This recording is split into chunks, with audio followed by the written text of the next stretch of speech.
नमस्ते शुभ संध्या।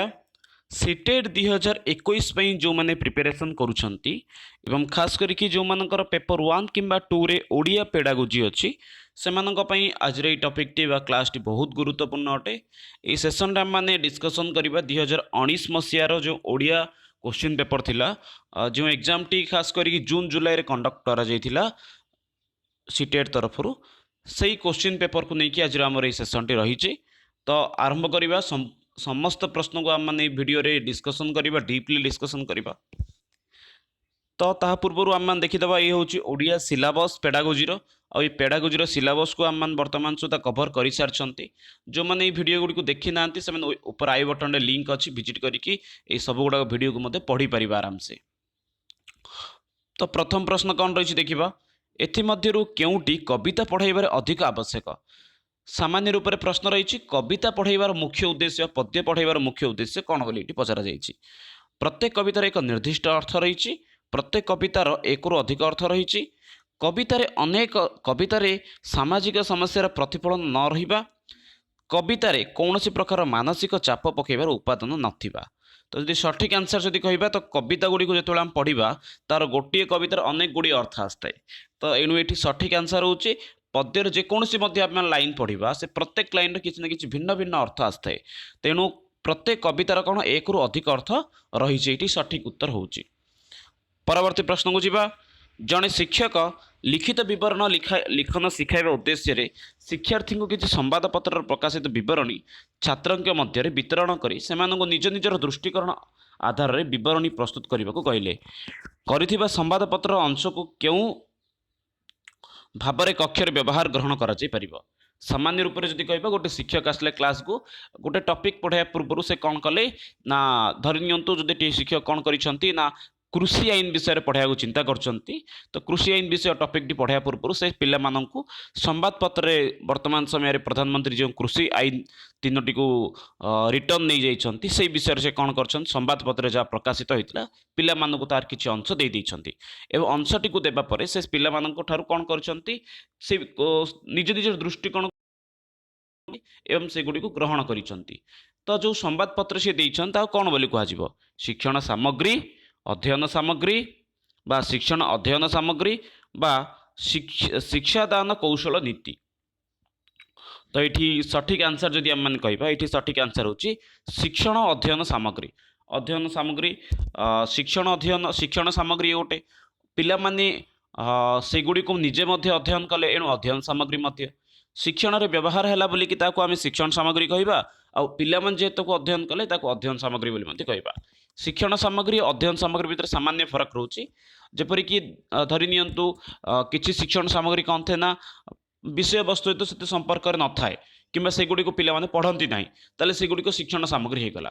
धरि नियंतु आपण माने बाघ विषयटी पढ़ाया पय नै छथि बाघर गोटे चित्र आपण नै छथि तो ताको पिला माने पढु नांती सेठी केवल सन बाघर चित्र देखुछन, बाघर गोड़ देखुछन, लांज देखुछन। किंतु धरि नियंतु आपण माने सेम बाघ विषय रे गोटे पूरा पूरी चित्र नै छथि बा शरीर लांज काहा को जाउची पुनी थरे गोड़ गुडा को काहे गोड़ रे केतोटी लेखे आंगुडी अछि सब गुडा को आपण डिटेल रे सेठी चित्र अंकित करिक जेतोले नेउछंती तो सी कौन हो जाउछि अध्ययन सामग्री मध्य हो जाउछि। परवर्ती प्रश्न को जीवा। भारत रे केतोटी भाषा परिवार भाषा प्रचलित। सिंपल जिनस ये रही भारत रे प्राय मुख्यतः केतोटी भाषा परिवार भाषा ये प्रचलन होउछि। तो ऑप्शन रही चारोटी, छटी, आठटी, 10टी, दुई दुई बढ़ई बढ़ई नहीं जाइए। सठिक आंसर जदि कहबा ये हूँ भारत में चारोटी भाषा परिवार ये भाषा चलुची। मुख्यतः जदि भारतीय भाषा वर्ग को भाग करबा ताले दी भागर अच्छी गोटे हूँ आर्य भाषा, अन्य एक हूँ द्राविड़ भाषा। किंतु केतोटी भाषा परिवार भाषा चलती तो गोटे हूँ उत्तरीय भाषा परिवार, पूर्वीय भाषा परिवार, पश्चिमीय भाषा परिवार एवं द्राविड़ भाषा परिवार। एपरि भाव में चारोटी भाषा परिवार भारत में प्रचलित रोची। परवर्ती प्रश्न को जीवा। केउ पद्धति अनुजाई भाषा श्रेणी कक्ष मातृभाषा व्यवहार निषेध करा जायथाय। माने एई भितर कोउटा केउ पद्धति रे मातृभाषा व्यवहार करिया पे मना करा जाउची। ऑप्शन रही एठी प्रत्यक्ष प्रणाली, भाषा श्राव्य प्रणाली, निमजन इम्प्रेशन पद्धति बा प्राकृतिक पद्धति। चारोटी जो पद्धति रही चारोटी पद्धति भितर केउ पद्धति रे पिला माननकु श्रेणी कक्ष रे मातृभाषा व्यवहार करने को निषेध करा जाइथाए। तो जो मैंने राइट आंसर जानी कमेंट बॉक्स रे कहि परिबे सठिक आंसर कौन रोची। तो एटी सठिक आंसर जदि हम माने कहिबा एटी सठिक आंसर होची प्रत्यक्ष प्रणाली। तो ये होची प्रत्यक्ष प्रणाली। परवर्ती प्रश्न हो जिबा भाषा शिक्षादान समय रे शिक्षक विज्ञान और सामाजिक विज्ञान उदाहरण देइथिले ए प्रकार शिक्षण पद्धति को कहा जाए। जो टीचर पढ़ाऊँ से समय मान प्रायतः देखुवा आउ एनसीएफ जिन कहुई पिला गोटे विषय नुहे अन्य विषय सहित रिलेटेड रखेबा। तो जो गोटे टीचर पिला पाठ पढ़ाऊँ से समय से कौन कर भाषा पढ़ाया सहित विज्ञान और सामाजिक किसी उदाहरण दौरान आई प्रकार पाठ माने पाठन प्रणाली को कौन बोली कह विज्ञान भाषा शिक्षा पाठ्यक्रम व्यवहार भाषा टीपीआर एवं सीएलटी पद्धति। तो जो मैंने यार सठिक आंसर जानी सठिक आंसर को से ये मेंशन करें। तो ये सठिक आंसर रोचे ऑप्शन बी पाठ्यक्रम व्यवहार भाषा अर्थात आम पाठ्यक्रम व्यवहार करने समय जो जो भाषा को व्यवहार होगा कथा से भाषा को व्यवहार करा पाठ्यक्रम व्यवहार भाषा। भाषा शिक्षा रे बोध शक्ति उपरे गुरुत्व देवा द्वारा क्यों धरणर उद्देश्य साधु होता है एवं क्यों धारणा सृष्टि होता है।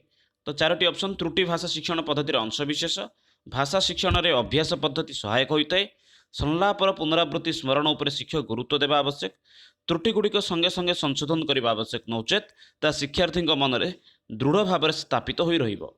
तो ये जदि राइट आंसर आम मैंने कहबा ये राइट आंसर होची त्रुटि भाषा शिक्षण पद्धतिर गोटे अंशविशेष अटे भूल गोटे भाषा शिक्षण अंशविशेष अटे।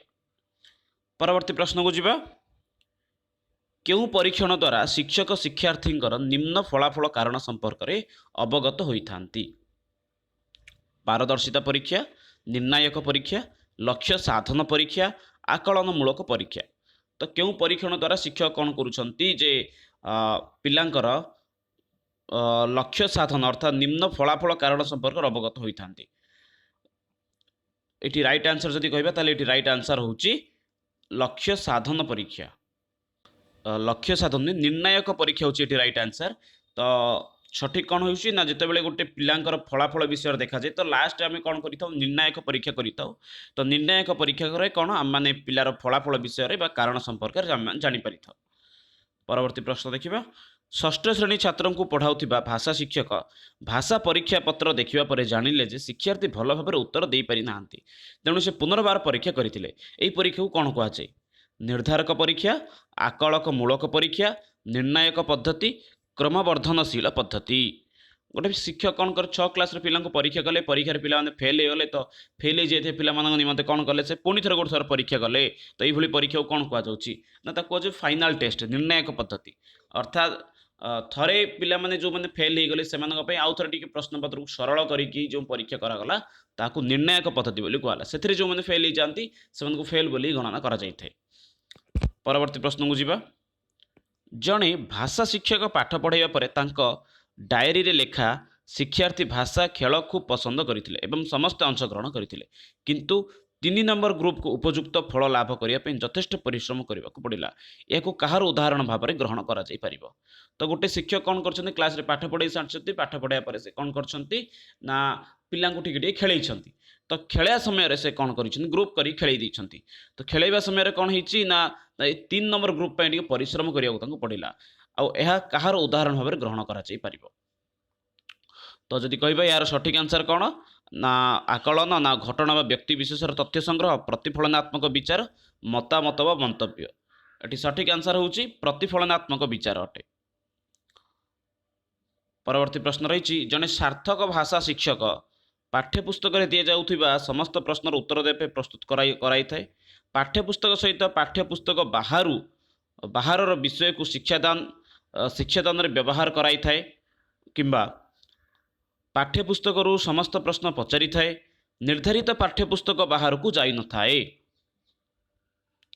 तो ये जदि सठिक आंसर कहबा ताले ये सठिक आंसर होची ऑप्शन बी बा 2 नंबर टी कहीं गोटे भल शिक्षक सर्वदा कौन करें पाठ्य पुस्तकर बाहर विषय मध्य सामान्य रूप से शिक्षादान दबार शिक्षादान व्यवहार करें माने पाठ्यपुस्तक बाहर मध्य जो विषय गुड़िक मिलला से गुड़िक जब जीवन उपयोगी होता से गुड़िक सठिक रूप से पिला सामान्य रूप से शिक्षादान करें।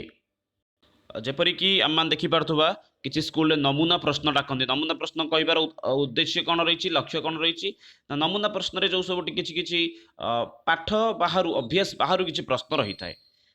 ପରବର୍ତ୍ତୀ ପ୍ରଶ୍ନକୁ ଦେଖିବା। ଏଥିମଧ୍ୟରୁ କେଉଁଟି ଭାଷା ଶିକ୍ଷଣର ଅତି ଆବଶ୍ୟକ? ପାଠ୍ୟପୁସ୍ତକ, ସହାୟକ ପୁସ୍ତକ, ଶିଶୁ ସାହିତ୍ୟ, କାର୍ଯ୍ୟ ତାଲିକା ଅର୍ଥାତ୍ ଆକ୍ଟିଭିଟି ସିଟ୍। ଭାଷା ଶିକ୍ଷଣର ସବୁଠୁ ଅଧିକ ଆବଶ୍ୟକ କ'ଣ ନା ସହାୟକ ପୁସ୍ତକ। ଯଦି ଆପଣଙ୍କ ପାଖରେ ସହାୟକ ତ ଶିଶୁ ସାହିତ୍ୟ ଅପେକ୍ଷା ଆହୁରି ମଧ୍ୟ ଏଠି ସଠିକ୍ ଉତ୍ତର ସହାୟକ ପୁସ୍ତକ, କାହିଁକି ସହାୟକ ପୁସ୍ତକରେ ହିଁ ଶିଶୁର ସାହିତ୍ୟ ପୁସ୍ତକ ଗୁଡ଼ିକ ଆସିଯାଉଛି।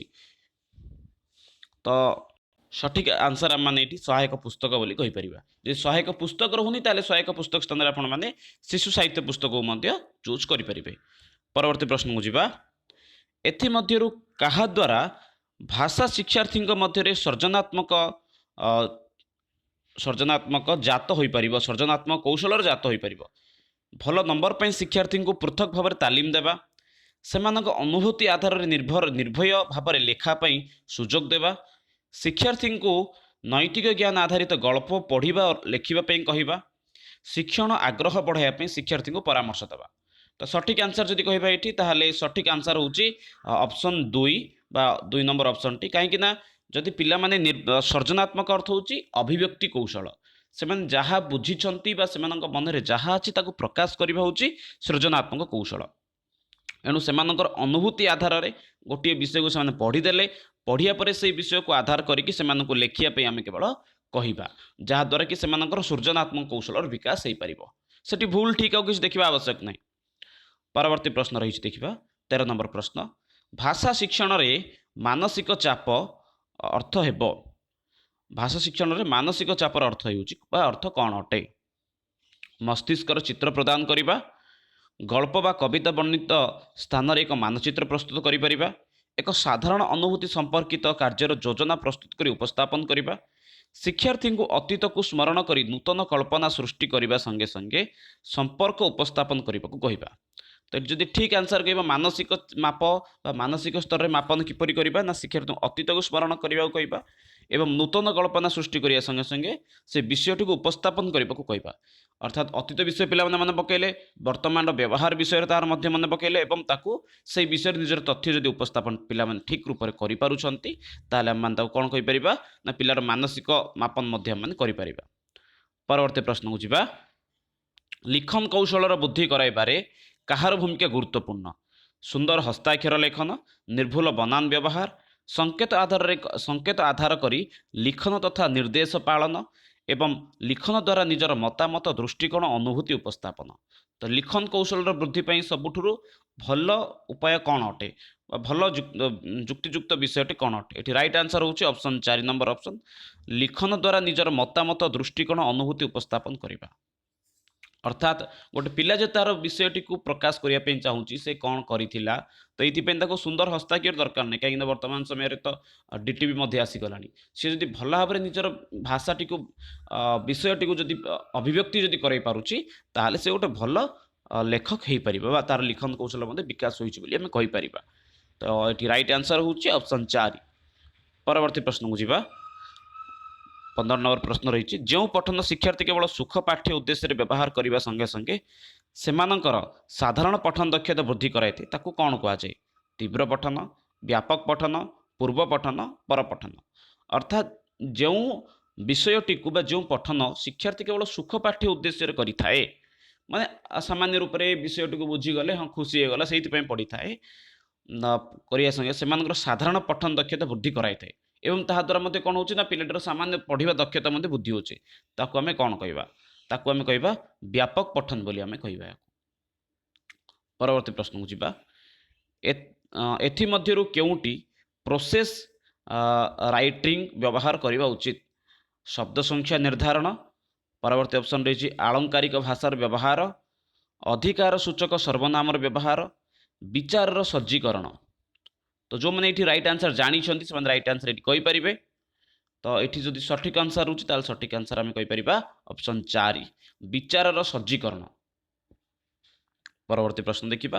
ଲିଖନ ଏକ ଡେସ୍ ନୁହେଁ, ପ୍ରକ୍ରିୟା ବା ପରିଣାମ ନୁହେଁ, ପରିଣାମ ବା ପ୍ରକ୍ରିୟା ନୁହେଁ, ବା ପ୍ରକ୍ରିୟା ହସ୍ତାକ୍ଷର ଅନୁଶୀଳନୀ ନୁହେଁ, हस्ताक्षर अनुशीलन बा प्रक्रिया नुहे तो लिखन गोटे कौन नुहे तो ये सठिक आंसर हूँ लिखन एक प्रक्रिया बा परिणाम नुहे तो लिखन गोटे कौन परिणाम लिखन द्वारा आम पाइपर लिखन द्वारा हस्ताक्षर अनुशीलन आम कर किंतु लिखन गोटे प्रक्रिया बा परिणाम नुहे परिणाम जदि न था से द्वितीय ताले सठिक आंसर बोली कहि पारथान्ते।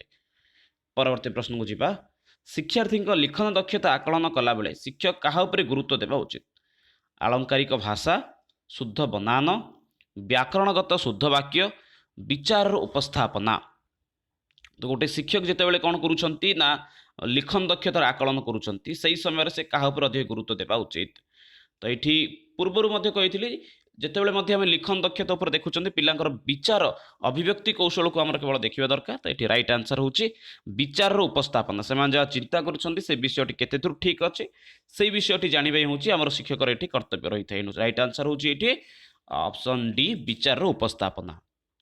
परवर्ती प्रश्न को जीवा 19 नंबर प्रश्न रही केउथिपाई पूर्व पठन कार्य उपयोगी कठिन शब्दर अर्थ प्रदान करने पाठ्य व्यवहृत व्याकरणिक नियम और व्याकरण को बुझा शिक्षार्थी पठन बौद्ध शक्तिर आकलन करने पाठ्य संपर्कीय पूर्व ज्ञान उज्जीवित करने शिक्षार्थी को प्रस्तुत कराइबा तो ये जब आम राइट आंसर बोली कहबा ये राइट आंसर हूँ ऑप्शन डी 4 नंबर ऑप्शन कौन कही ना पाठ्य संपर्कीय पूर्व ज्ञान उज्जीवित करने पूर्व ज्ञान उज्जीवित करने शिक्षार्थी को आम कौन करवा प्रस्तुत करवा रेडी करवा हूँ आमर गोटे मुख्य लक्ष्य ये। परवर्ती विषय रही भारतीय संविधान अष्टम तालिकार केतोटी भाषा रही उल्लेख रही बहुत सरल प्रश्न रही टोटाल 22टी भाषा रही भारतर संविधान अष्टम तालिकार। परवर्ती प्रश्न को जीवा विभिन्न अवस्थार वर्णना करी शिक्षक क्लास रे शिक्षार्थी को रोल प्ले करिबारे रोल प्ले करिबारे देखैबाकू कहंती रोल प्ले करी देखैबाकू कहंती अर्थात नाटक बोली आम कहीपर तापरे रोल को से केतेक नियम बाहर करी ताको अभ्यास करने कही था द्वारा से कौन पढ़ाइबा चेष्टा करती निर्धार्य व्याकरण को अलग करी आवश्यक अनुसार खाप खुआई व्याकरण परिस्थिति को संयुक्त पद्धति तो राइट आंसर जो मैंने जानते ये कहीपर ठीक उत्तर कौन रोचे जितेबाला कौन कहती ना गोटे शिक्षक कौन करती गोटे टॉपिक दे दियंती से अनुसार पिला नाटक करने कही था रोल प्ले अर्थात अभिनय करने कही था अभिनय करने से माने से कौन कही था ना किसी नियम देखा था किसी जिनस को से अभ्यास करी था प्रकृति ये सब विषय करार कारण कौन रही तो ये राइट आंसर रोचे ऑप्शन 3 नंबर ऑप्शन आवश्यक अनुसार समाज आवश्यक अनुसार खाप खुआई व्याकरण परिस्थिति को से दृष्टि रखी से सब जिनस गुड़ी कही था अर्थात पिला गोटे वाक्य दे देइछंती पिला से वाक्यट को निज हिसाब रे कहिछि परवर्ती समय शिक्षक कौन करछे वाक्य रे सामान्य व्याकरणगत शुद्धता आनी देइछंती। परवर्ती प्रश्न देखिबा जने भाषा शिक्षक समस्त शिक्षार्थी को भाषा शिक्षा प्रक्रिया किपरि उपलब्ध कराई परिबो पाठर पुनः अभ्यास करने संगे संगे प्रत्येक शब्द और तार अनुवाद शिखाई सर्वदा शिक्षार्थी को आकलन करी शिक्षार्थी को केवल पाठ पढ़ा नुहे नृत्य संगीत क्रीड़ा चित्रांकन आदि उत्साहित कराए विभिन्न प्रकार शिक्षण पद्धति शिखाइबा संगे संगे विभिन्न प्रस्तुति कराई शिक्षार्थी निज शिक्षार्थी निमंते आकलन रीति तो ये जदि आम राइट आंसर कहवा 4 नंबर ऑप्शन रोचे ये सठिक उत्तर पिला कौन से गोटे भाषा शिखेबार जदि अच्छी तो से कौन करेंगे ना विभिन्न प्रकार पद्धति को प्रयोग करेंगे कहीं पद्धति भितर ही नाच खेल ये सब आस जाऊँच विभिन्न प्रकार पद्धति शिखाइबा संगे संगे से गुड़ी को मन रखापी जदि कहवा ताहले पिलामानकर से विषय गुड़िक सबुदिन चिरदिन मन रही पार शिक्षक से विषयटी को उपलब्धि कर भाषा शिक्षा रे सामाजिक आह्वान प्रदान गुरुत्वपूर्ण भूमिका रही अभिव्यक्तिर संपर्क क्या सहित रही भाषा शिक्षा रे सामाजिक आदान प्रदान रे गुरुत्वपूर्ण भूमिका रही उक्ति कहार अटे चम्स्की पियाजेट यागोस्की स्किनर तो ये जदि राइट आंसर आम मैंने कहे ताले ऑप्शन 3 यागोस्की विषयटी कही। परवर्ती प्रश्न को जीवा कथन दक्षता निमंते कौन आवश्यक निर्मल तथा यथार्थ उच्चारण समय और परिवेश अनुଯାयी कथन द्रुत कथन आलंकारिक भाषार व्यवहार जो मैंने राइट आंसर जानी से राइट आंसर दे पारे ये तो ये सठिक आंसर हूँ समय और परिवेश अनुଯାयी कथन जदि कथन दक्षतार आम मानक आकलन करार अच्छी ताले कौन करार अच्छी ना समय कौ परिस्थिति किपरि कहुच्छी से सब विषय जदि आम मैंने ठीक रूप से कहीपर गोटे पिला ताले जानिबा जे पिलाटीर कथन दक्षतार मध्य विकास होइछि बोलिके। परवर्ती प्रश्न को जीवा। परीक्षण द्वारा शिक्षक शिक्षार्थी भाषा शिक्षार निर्दिष्ट समस्या संपर्क अवगत होइथांती ताकू कौन कहुए। जिते परीक्षण होता है तो सही समय कौन होता है ना शिक्षक शिक्षार्थी भाषा शिक्षार निर्दिष्ट समस्या संपर्क में जानी था ताकू कौन कहुच्छे। डिस्क्रिट पॉइंट परीक्षण, डायग्नोस्टिक परीक्षण, कम्युनिकेटिव परीक्षण, समस्या समाधान परीक्षण। तो ये जदि सठिक आंसर आम कहवा ताले ये सठिक आंसर हूँ डायग्नोस्टिक परीक्षण अर्थात निदानात्मक परीक्षण उपचारात्मक परीक्षण। तो प्रथमे परीक्षण द्वारा शिक्षार्थी कौटी कौटी समस्या अच्छी जानूची तो समस्या को जाना और तार उपचार करवा ताको तो कहुए कौन डायग्नोस्टिक परीक्षण बोलिकी। तो सठिक आंसर हूँ ये डायग्नोस्टिक परीक्षण निदानात्मक परीक्षण बोली आम कहीपर।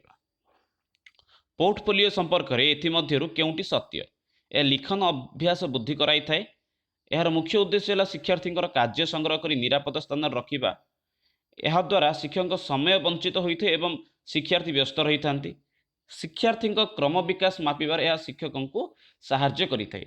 तो पोर्टफोलियो गोटे हूँ परीक्षण। तो पोर्टफोलियो द्वारा कौन कर शिक्षार्थी क्रम विकास मापन कर पिलाटी केते दूर पढ़ला केते दूर तार विकास कौ क्षेत्र में सब विषय शिक्षार्थी विषय शिक्षक कौन करते पिलार मत गुड़ी को स्वीकार करते पॉइंट गुड़ी को नहीं थाए और ता अनुसार पिलार उपचार करि थाए। तो ये राइट आंसर हूँ ऑप्शन 4 शिक्षार्थी क्रम विकास मापिबार यह शिक्षकों को साहाय्य करिथाए।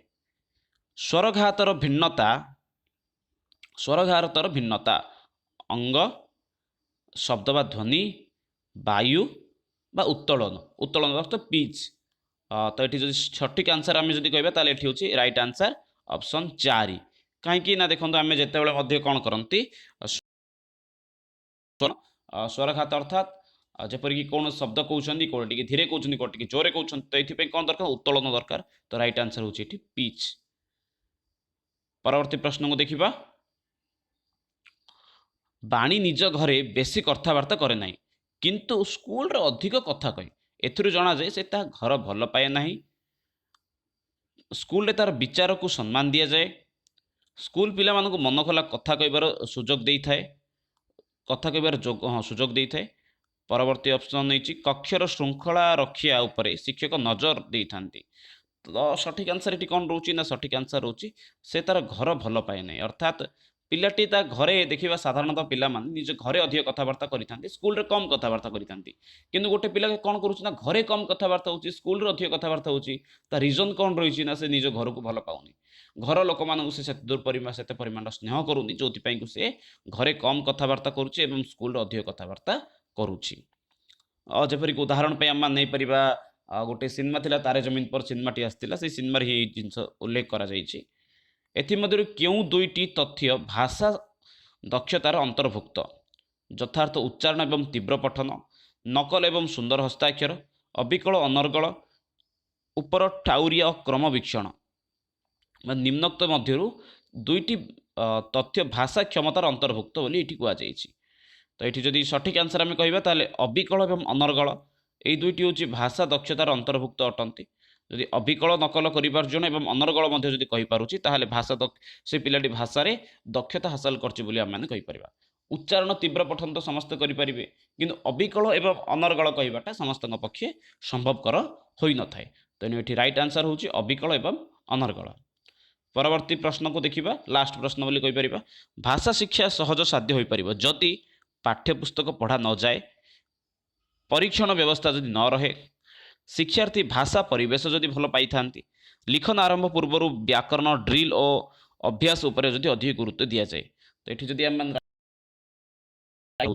शिक्षार्थी को जदि भल भाषा परिवेश मिलूँ ताले पिलाटी निश्चित रूप से भल भाषार व्यवहार करें कहीं पिला सठिक भाषा परिवेश मिलूनी जो कि पिला माने कौन करुछंती ना भूल रास्तार से माने जाई थांती बा ठीक रूप से उच्चारण करि पारि न थांती। देखिबा जपरि गोटे हिंदी वर्गर पिला जदि गोटे ओडिशा को आसे ताले तार भाषा रे को भली समस्या देखा दी थाए।